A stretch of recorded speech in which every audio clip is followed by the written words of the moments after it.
நம்ம கொஞ்சம் தள்ளி இருந்தா பெட்டரா இருக்கும் அப்படின்னு சொல்லிட்டு ஒன்னு புஷ்கலா தேவி என்ன கேட்கறா, ஐயப்பன்ட்ட கேட்கறா, இந்த மாதிரி என்ன கல்யாணம் பண்ணிட்டு என்ன கொஞ்சம் தள்ளி இருக்க சொல்றீங்க, என்னால அப்படிலாம் போக முடியாது. இல்ல நீ என் கூடயே இரு, எனக்கு கொஞ்சம் முக்கியப்பட்ட வேலைகள்லாம் இருக்கும்போது நான் கொஞ்சம் வெளியெல்லாம் போயிட்டு வருவேன், அதனால அந்த நேரத்துல பக்தர்களை பாத்துக்கிறதுக்கு நீ இன்னொரு இடத்துல இருந்தா நல்லா இருக்கும் அப்படின்னு சொல்ற.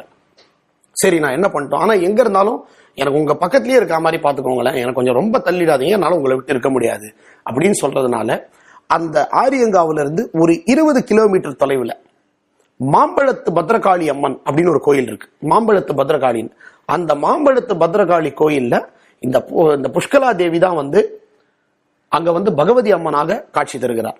இதுவும் நிறைய பேருக்கு தெரியாது. அதனால இந்த ஆரியங்காவுக்கு செல்லும் பக்தர்கள் ஆரியங்காவில் ஐயப்பனையும் புஷ்கலா தேவியையும் பார்த்துட்டு அதுக்கப்புறம் பக்கத்திலே 20 கிலோமீட்டர் தூரத்தில்